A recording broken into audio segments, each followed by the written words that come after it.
Hi, Hello, guys. and welcome To Make It Weird. The Make podcast It Weird. Where we make it normal. So normal. There's nothing weird ever that happens here. And you listen to us be normal. I mean, maybe. I don't know if anybody's going to listen to it yet. We'll see. Our friends and family will. I can't guarantee that. Yeah, I would say at least one friend and family will listen to this, and that one is my husband. That one is also her husband for me as well. Yeah. Anyways, welcome to Make It Weird. This is our podcast.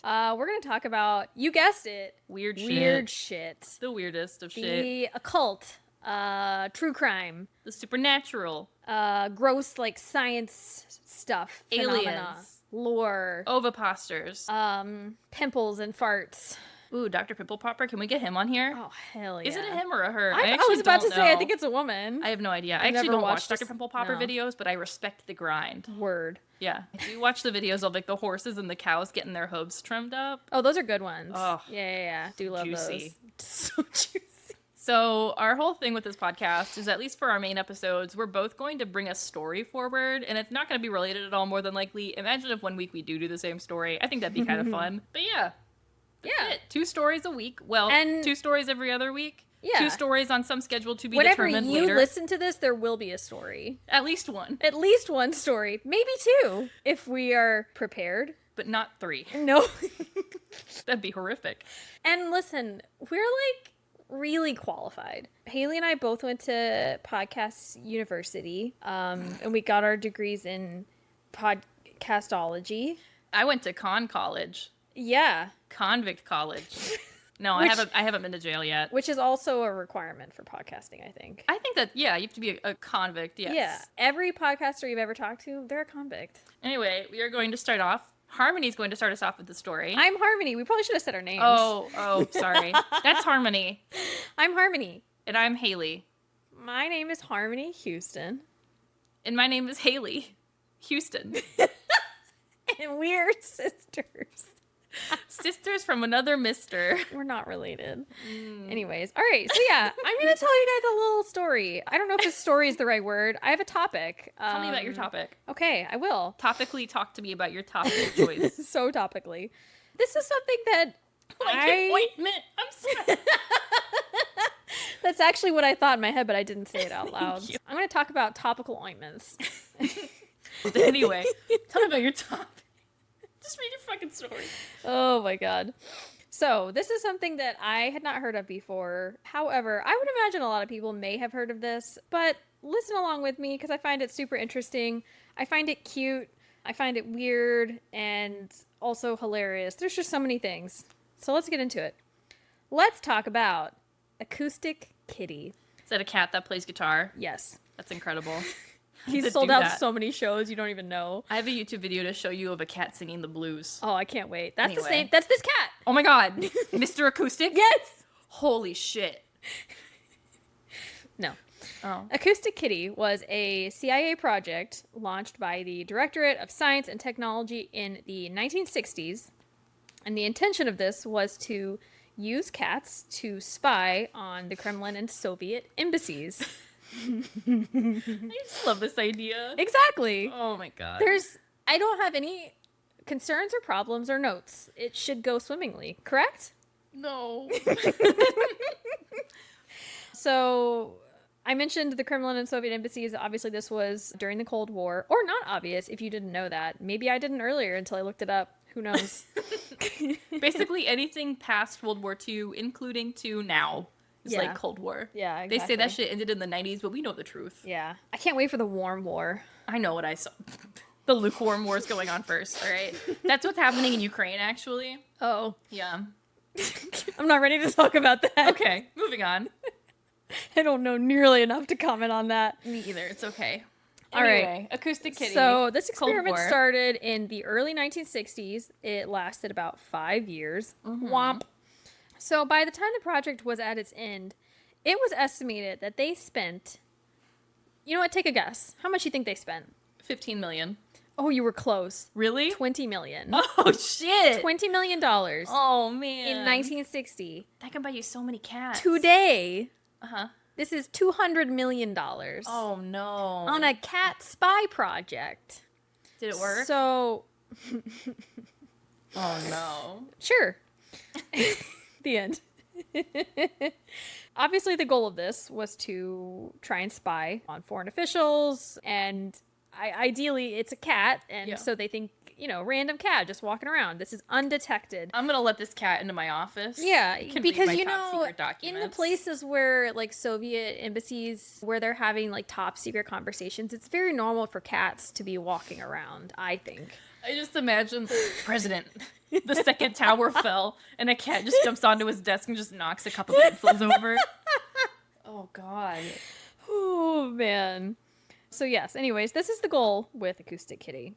Again, I think it's going well, and I don't have any concerns. Nothing so far, yeah. No notes. So let's talk about getting Acoustic Kitty ready. Now, unfortunately, I couldn't find a lot about the actual cat. I don't know if it was a he or she. There weren't any cute pictures of it. It was very sad, which I guess it makes sense considering it was a super top secret CIA project. But anyways, there was a veterinary procedure done where a surgeon implanted a microphone in the cat's ear canal, a small radio transmitter at the base of the skull, and a thin wire into its fur. I hate that. None of it's good. They made a robo-kitty.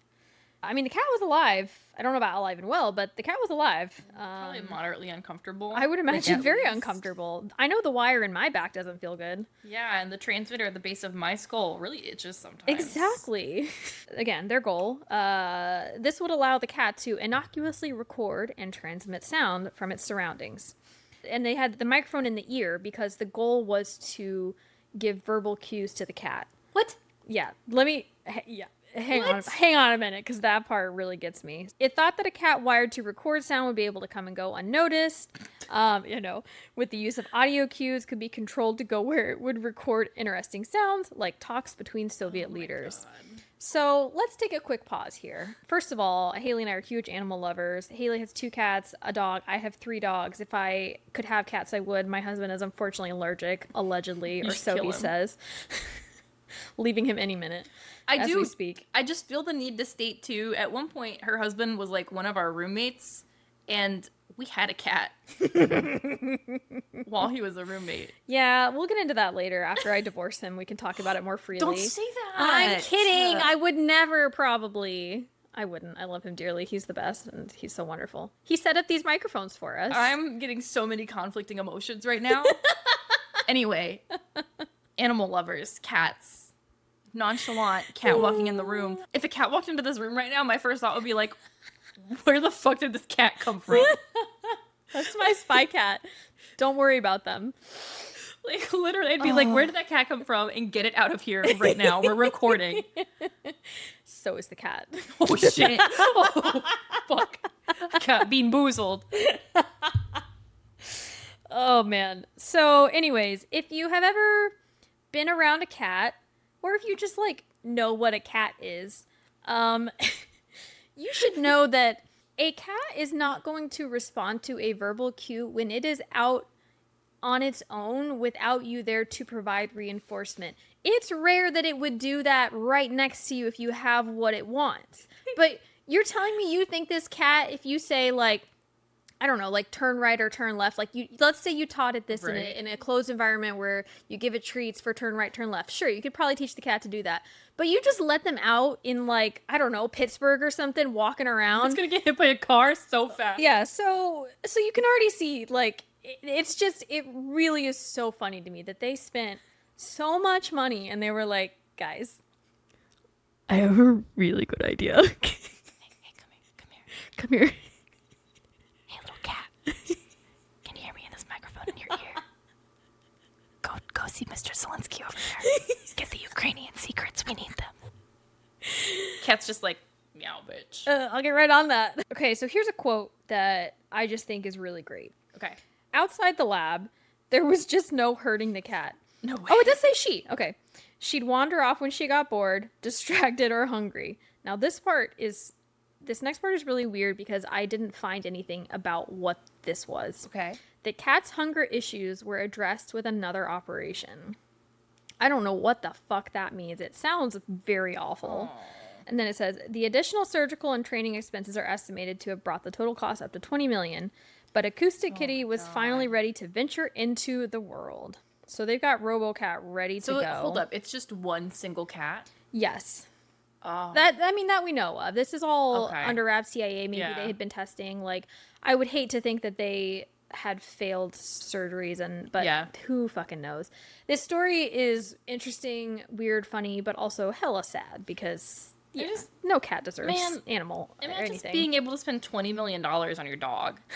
Like, in any capacity. I would clone so many of my dog baby. I would clone the You'd have fuck 50 out of her. them. And they would all be perfect and they would all hate each other. Oh, for sure. You have one in each corner of the house. Yeah. Oh my God, bless that dog. All right. So there are a few different competing accounts of what happened, which ended this project. I want to preface this by saying that the first account, I do not find it funny. I do find it ironic, and I find irony a little funny. Oh, God. So for its first official test, CIA staffers drove Acoustic Kitty to the park and tasked it with capturing the conversation of two men sitting on a bench. So they're just testing it out. Yeah. This is the first test. Instead, the cat wandered into the street where it was promptly squashed by a taxi. Oh, my God. So, did you get hit by a car? Yes. Oh, no. And it says not the outcome they were expecting. No fucking shit. That poor thing. Poor fucking thing. Do you think they scraped it up off the road and took it back? Probably. They did because they don't want that shit out there for anyone to take a look at. However, okay, real quick. Okay. This is from Wikipedia specifically. I'll cite my sources here in a second, but Wikipedia specifically had a section that said, however, this was disputed in 2013 by Robert Wallace, a former director of Office of Technical Service, or whatever, who said that the project was abandoned due to the difficulty of training the cat to behave as required, and the equipment was taken out of the cat. The cat was re-sewn for a second time and lived a long and happy life afterwards. I like that one better. I like that one way better. I do think that they put it in there just so that we would all feel better and people would get off their asses for animal cruelty, because there was more than one site that said the cat was killed and several Reddit accounts too. Which I know we can't necessarily trust Reddit, but anyways. Well, that's a lie. I trust Reddit with my life. Dude, you know what though? Reddit always has like the super niche weird answers that I need whenever I need them. Yes, absolutely. Either way, depending on either outcome, by 1967, the project was scrapped. The project was considered a failure and declared to be a total loss. Oh my God. 20 million taxpayer dollars down to the fucking drain. Good Lord. A closing memorandum said that the CIA researchers believed that they could train cats to move short distances, but that the, quote, environmental and security factors in using this technique in a real foreign situation force us to conclude that for our intelligence purposes, it would not be practical. This project was disclosed in 2001 when some of the CIA documents were declassified. Wow. And that's the story of Acoustic Kitty. I want to get that cat's name. I really do. Like the name I'm Acoustic curious. Kitty. And I really wish that we had like an actual answer as to like, did little kitty live a good happy life? Right. Did little kitty live a short little car life? You know, like yeah, absolutely. What's the sitch there? I mean, let's think of it from the cat's point of view. So you have this horrible thing happen to you, this surgery. You're uncomfortable. You don't understand what the hell's going on. I would imagine they do some kind of training with them It's like behind. being abducted by aliens. I know, behind closed doors. They get all these treats and everything. Super exciting. And then they're like, oh, I'm free. I can just wander the fucking streets. Granted, if they did die immediately afterwards, at least they were excited for a second there. So let's hold on to that. Or terrified. No, mine was better. Like, imagine getting abducted by aliens. They anal probe you because, of course, they will. They take you to another galaxy, release you into the stars, and then you get crashed into by another UFO. Like, that's what happened here. It is literally what happened. That is what happened that here. Poor little thing. I would shit my pants. Yeah. That's sad. I don't know. It's neat. It's God, neat. I hate the government. It's sad. Yeah, it definitely makes you hate the government. For sure, if you didn't already. Okay, so I'm not going to do it this week. This is just like a little, like, Haley lore drop. You'll get random little bits of these every now and then. Always. It was, like, 5th grade. And I did a research project, because every year we had to do, like, an independent research project with a topic that we chose. And I chose in Russia, around the same time, they were trying to make, basically, robots controlled by dog heads. What? Yeah. Wait. Yep. They would take the heads off of dogs and see if the heads could live long enough respond to stimuli, and output stimuli. Holy. So what, they were trying to make, like, fake dogs, essentially?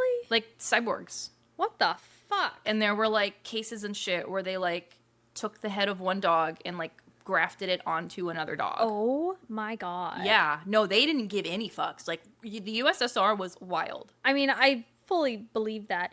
That's the kind of thing that you hear about in old movies and stuff, and you're like, that's not real. Yeah, no, but, like, so much of this stuff is just, like, absolutely buck wild. Oh my god. I mean, it's the same thing, though, with this Acoustic Kitty. Like, Yeah. that's a movie, yes? No, it's real. Of course not. We have The Men Who Stare at Goats, but that's not about Acoustic Kitty.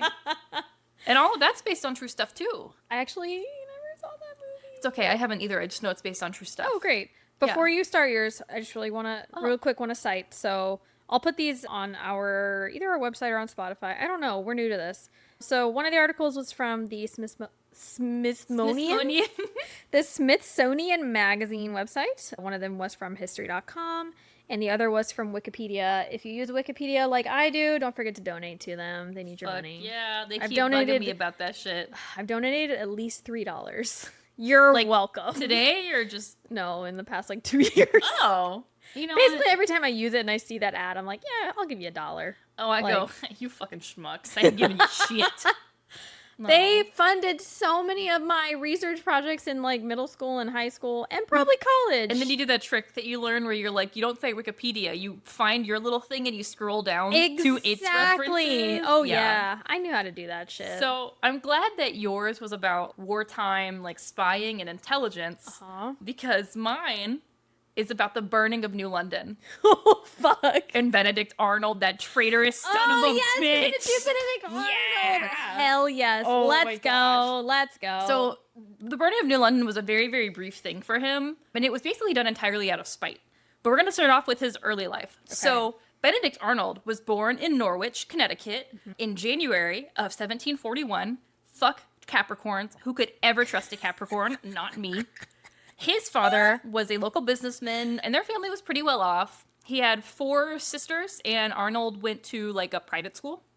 However, there was a yellow fever outbreak in Norwich, and 3 of his siblings passed away. After that, his father couldn't really handle the grief, and he became a drunk, and they couldn't afford school anymore because he wasn't able to hold up his business, and Arnie got out of school. He then became... yellow fever. I know, right? That's what happened when yellow fever killed my 3 siblings. Exactly. Same with me. Yeah. Oh my god. Universal experience. Wow. Wow. So when he got out, he was like, well, shit, I still needed a job and education and stuff, so I'm going to become an apprentice to an apothecary. Okay. Good shit, right? I like it. Doing well. Then, at the age of 16, he joined... Oh my god, he's so young. Oh my god, I know, right? You hear this and you're like, surely this man's 27 years old. Yeah, no. Distinguished gentleman. No. A child. Just a little baby. A literal fucking child. Okay. So he joined the New York militia during the French and Indian War, but he didn't stay in super long. His mom passed away, and so he left to go and take care of his drunkard father and his remaining sister. God, this guy didn't stand a fucking chance. Right? Holy shit. Okay. So his dad passed away in 1761, so he's 19, 20 years old, and Arnie took his sister and they moved out to New Haven. Okay. There he set up an apothecary and a bookstore, and it was pretty successful, but that wasn't really enough for him. He began sourcing more stuff and trading, and he got a couple of merchant ships, but he grew really, really frustrated with the taxes that the British were levying and didn't really like what they were doing out there. Okay. So he joined the Sons of Liberty to row, fight the power type shit. Sure. Yeah, so Sons of Liberty... 19 at this point, you said? He's 19 or 20, okay. Yeah. Which is fucking buck Still wild. A little baby, yeah. After that, he joined a local militia and he rose to prominence, but he decided that he wanted more recognition. So he heard that we were trying to take a fort back from the British called Ticonderoga. Okay. So he went up there and he was like, I'm going to take my little militiamen and we're going to fuck this shit up. And that's May of 1775. Okay. When he gets there, another guy who is named Ethan Allen had the exact same idea and rolled up with his mountain men. Okay. To do the same thing. Oh my god, there's so much testosterone on this No, area. for real. So this is Revolutionary War. Everyone's already pretty hyped up and shit. No, I'm gonna do it. I'm gonna do it. And they all want to be the American hero. Yeah. So Ethan Allen and Benedict Arnold kind of get into it. And Ethan Allen's like, you know what? That's fine. Will my men even fight for you? Let's see. But yeah, go ahead. You can be leader. Okay. He goes. Ethan Allen tells his men, like, y'all are going to follow Benedict Arnold now. Like, very publicly. Like, everybody's surrounded. Okay. Ethan Allen's men put down their weapons and they go, that ain't it, Chief. We're only fighting for our boy over here. Ooh. Fuck you. Yeah. Damn. Right? Get So Benedict Arnold's fragile little ego gets shattered and his pee-pee grows even smaller that day. And they say, you could hear the pee-pee shrinking. Pee-pee shrinking from miles away. Like he's stepped into a cold shower. So, obviously, like, really frustrated. Benedict Arnold's like, well, I can't take this as just my men, so fine. We can work together. We can buddy up, pal around, and see how this goes. Okay. They do so, and they successfully take the fort. Wow. Right. Okay. Yeah, like, surprised. super cool. I'm surprised. But Benedict Arnold is pissed because he wanted all the recognition Of course, and the he's glory. still pissed. Yeah, right? Him and his little wee-wee are having a pity party. A little pee party, if you will. The sad thing, though, is when he returned home, he found out that his wife had passed away the same month. Jesus, everyone is like dead. It is Connecticut, dude, in the 1700s. They're dying left and right. That's true. Yeah, you were lucky to make it to 15, I think. So at this point, we're still in the American Revolution, and Arnie's like, well, you know what? Fuck the British. Let's push up to Quebec. Word. And let's go hard and attack. Okay. And this was approved. Like, Washington said, yeah, let's do it. But I'm not putting you in charge. I'm putting Philip Schuyler in charge. Does that name sound poor familiar? Guy. Not Philip to Schuyler? Me, no, it doesn't. He's from Albany, New York. Okay. His daughters were Angelica, Eliza, and Peggy. We are the Schuyler sisters. Oh, hell yes. Hamilton. Okay. I'm sorry. It's been a long time since I've seen that. it's okay. And I'm not one of those Dude. serial rewatchers. I watched it just the one time. But yeah. Got it. This is the most that I've thought about the Civil War. Or not the Civil War. Oh my God. The Revolutionary War, like, since seeing Hamilton.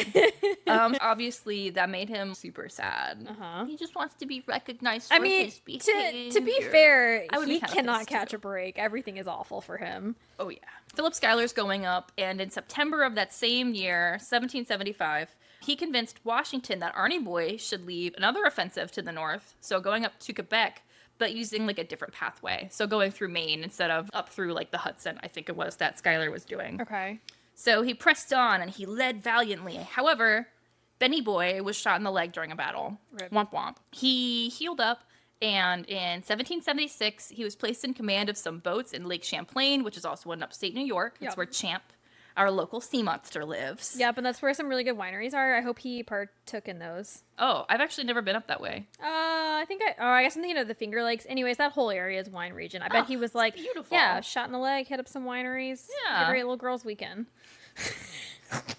Benny Boy weekend. So while he's commanding these boats, he heard of a British fleet that was north of them within the same lake, and he talked to his guy that was above him, and the guy, General Horatio Gates, was like, nah, dog, just stay defensive. Like, don't fuck with them, leave them alone. And Benny Boy goes, fuck no, we're fucking them up. Yeah, he can't let anything go.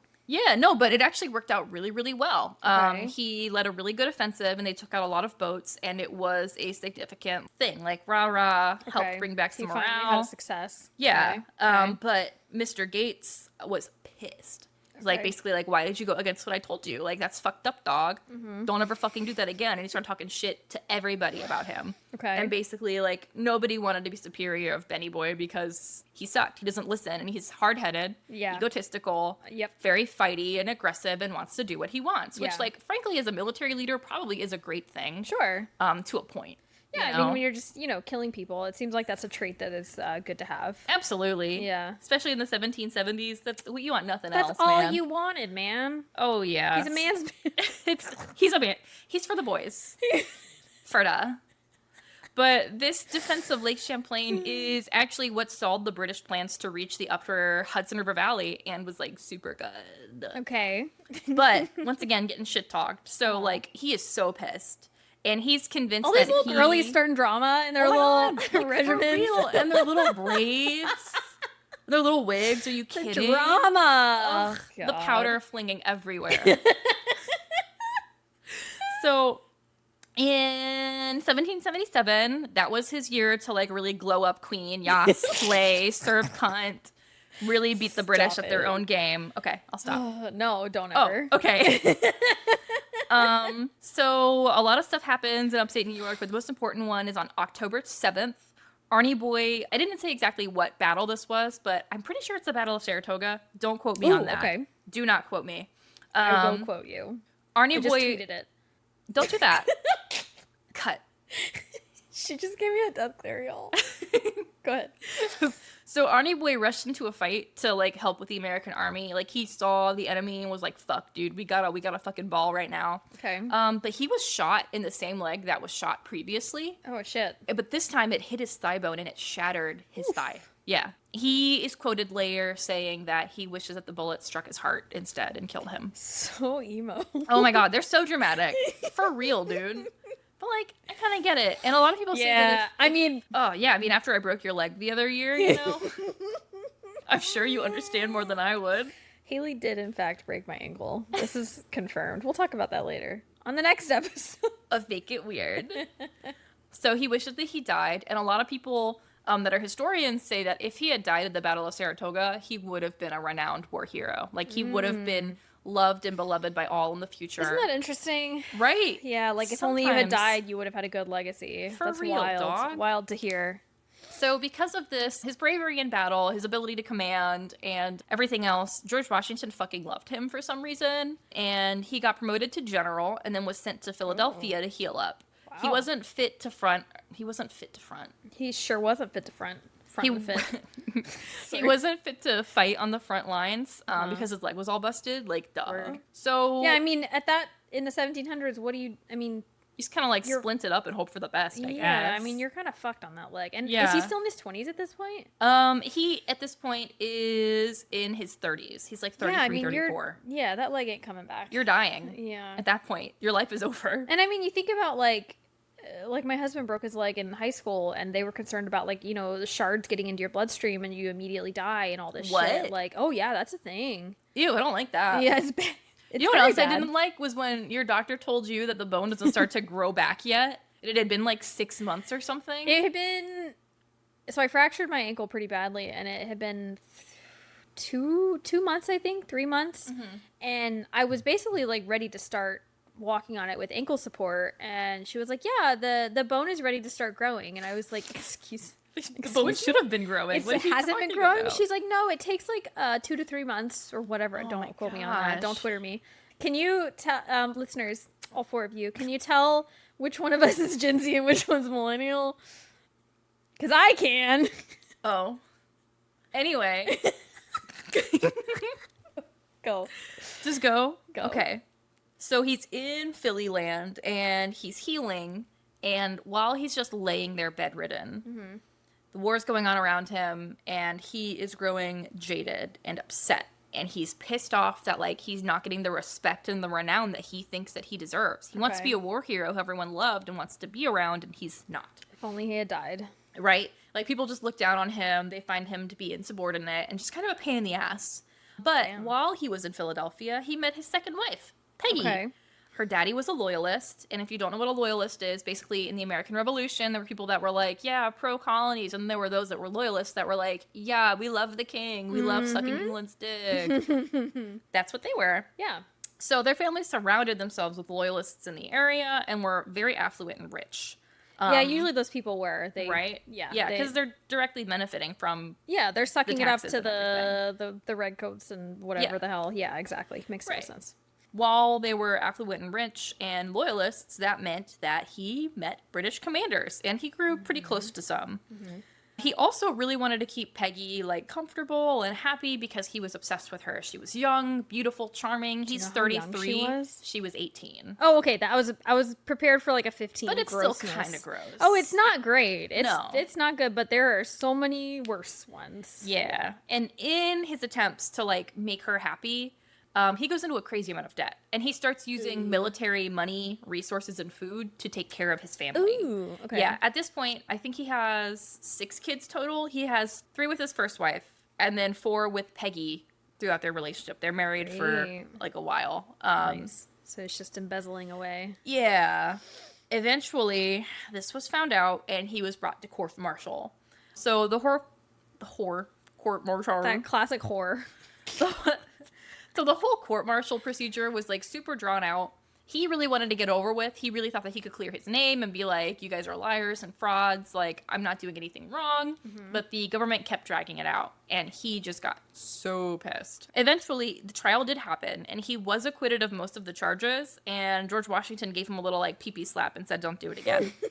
As you do. Yeah, but, like, obviously, this is so much egg on his face. He's a very proud person, and his ego is really big, and it's very fragile, and he demands this respect, and obviously, he's not getting any of it. Yeah. This is so embarrassing, and he gets incredibly upset about it. Like, he's upset. He's spaghetti. Yeah, like, on God, what his for feelings? Real. And, like, honestly, I can't really say that I blame him at this point for being upset. I think if those things happened, I would also be upset. I also wouldn't embezzle money from the military or the government. No? But, no, I don't think so. Okay. Not that I would admit on a podcast format. Yeah, me either, definitely. Yeah, absolutely not. No, I've never done that. I've never done that. I do not embezzle. Yes, she does. So, with all of this stuff going on, he's, like, emotional and, like, really mad. And he's like, hey, yo, Peggy girl, can you get me in contact with that British spy guy that you know, John Andre? And she goes, oh, of course, sir. Anything that you want. I'm a submissive wife in the 1770s. Yeah. Because I have to be, or you're going to smack me in the face. Yeah, for real.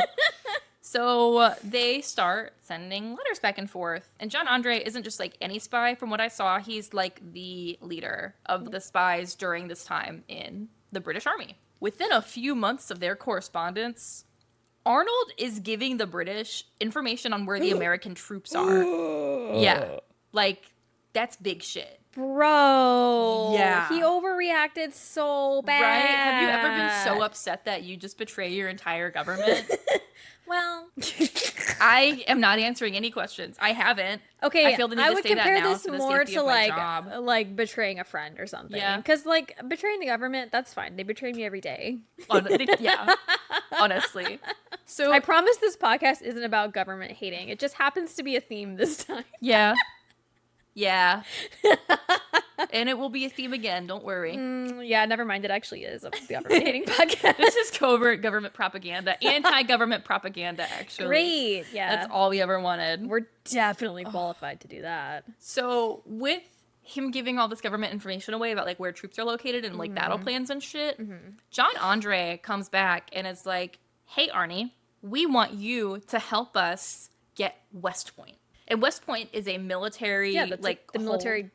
Well, eventually becomes the school is what I was thinking. Yes, it does eventually become a school. But before that, it's just a military point about 60 to 50 miles above New York City, which at the time, New York City was held by the British. So at this time, New York City is held by the British. And the British want to make their way north up the Hudson River and actually cut off all of New England from the rest of the colonies and control the entirety of the Hudson River. Okay. But they can't because West Point is there and it's controlled by the colonists. And it's a really, really important spot. Andre promises Arnie 20,000 pounds if he hands over West Point and a rank in the British Army that will provide him a pension for life. Shit. Okay. Yeah, like it's a pretty Damn, big he's deal. really going down the slimy path. Yeah. Okay. Like, for real. So Arnold hears all of this and he, like, thinks about it and he's like, you know what? Fuck it. We ball.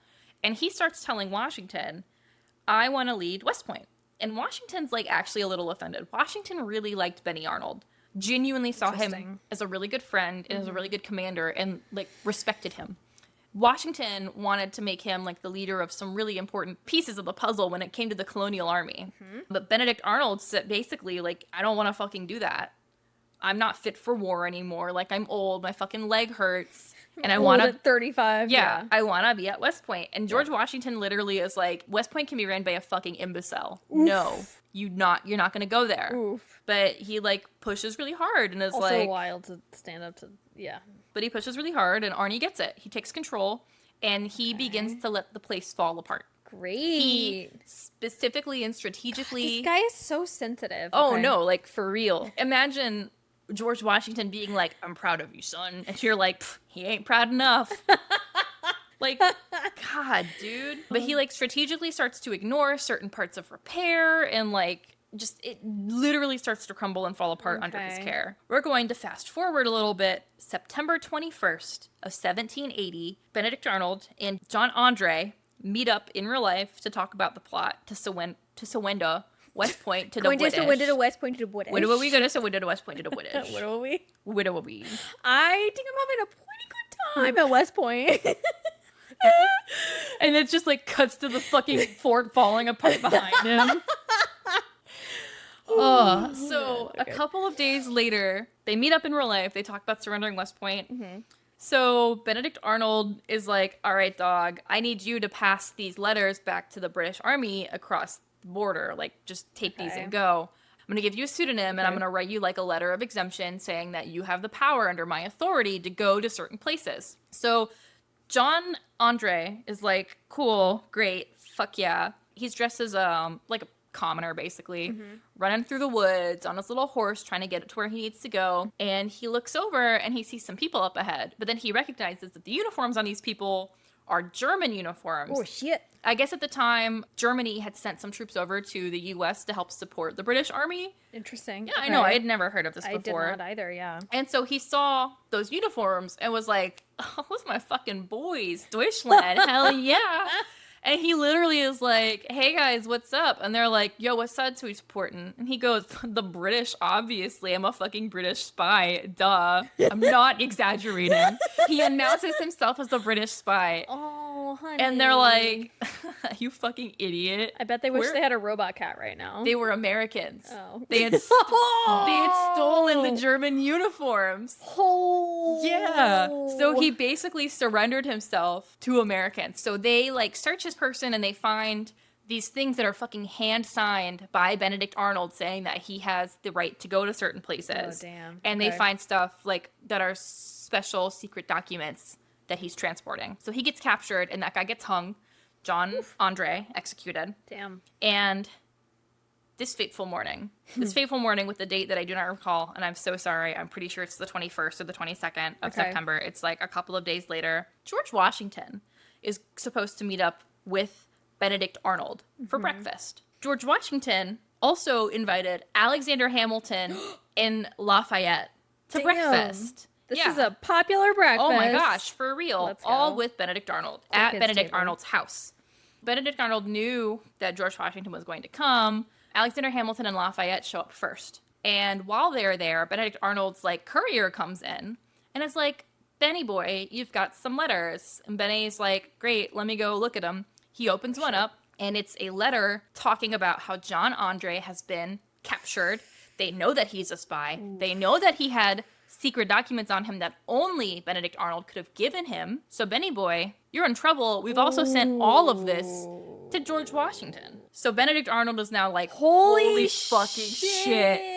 Right? Like, my boys are literally right here. George Washington's coming later today to eat breakfast with me. What the fuck am I gonna do? Murder brunch? No, fortunately no. Okay. So he tells his courier, like, hide this letter. Don't tell anybody about this. I'm going to leave, and you're going to tell Lafayette and Hamilton that I'm going to go check on some stuff at West Point. Tell George Washington the same thing. And he books it. He goes straight to the British because he's a fucking coward.